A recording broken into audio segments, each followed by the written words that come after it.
నాకు పెళ్లి కాకపోయినా పర్వాలేదు, వెళ్ళి ఆ మనిషితో ఖచ్చితంగా చెప్పేయండి.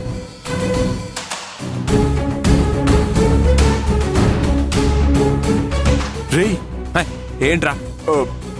సిస్టర్ ఇటే చూస్తుంది, నువ్విక మూయ్. చూస్తే చూసిందిలే, ఇంతకు మించి నేను వంగలేను.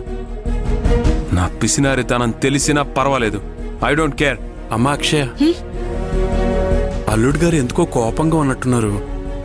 నువ్వు వెళ్ళి ఏంటో కనుక్కొని అల్లుడు గారితో మాట్లాడమ్మా. అలాగే నాన్న. నాన్న, ఊరికి ఆలోచించకండి, వెళ్ళి. రేయ్, నువ్వు ఆపరా, సిస్టర్ ఇటే వస్తుంది. నాన్న,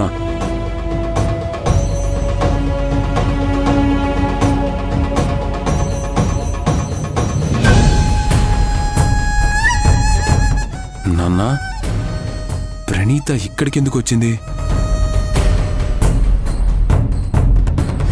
నీకెప్పుడు తెలియదు గాని మీ నిశ్చితార్థం ఎలా ఆపాలో నాకు మాత్రం బాగా తెలుసు.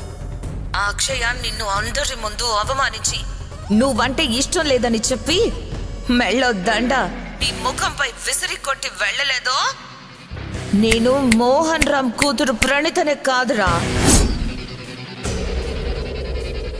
మావా, ఇప్పుడు నువ్వు వేసే ప్రతి స్టెప్పు చాలా ఇంపార్టెంట్ రా. ఏ మాత్రం నువ్వు తేడా చేసినా ప్రణీత దాన్ని అవకాశంగా చేసుకొని ఇక్కడ అనవసరంగా పెద్ద న్యూసెన్స్ క్రియేట్ చేస్తుంది.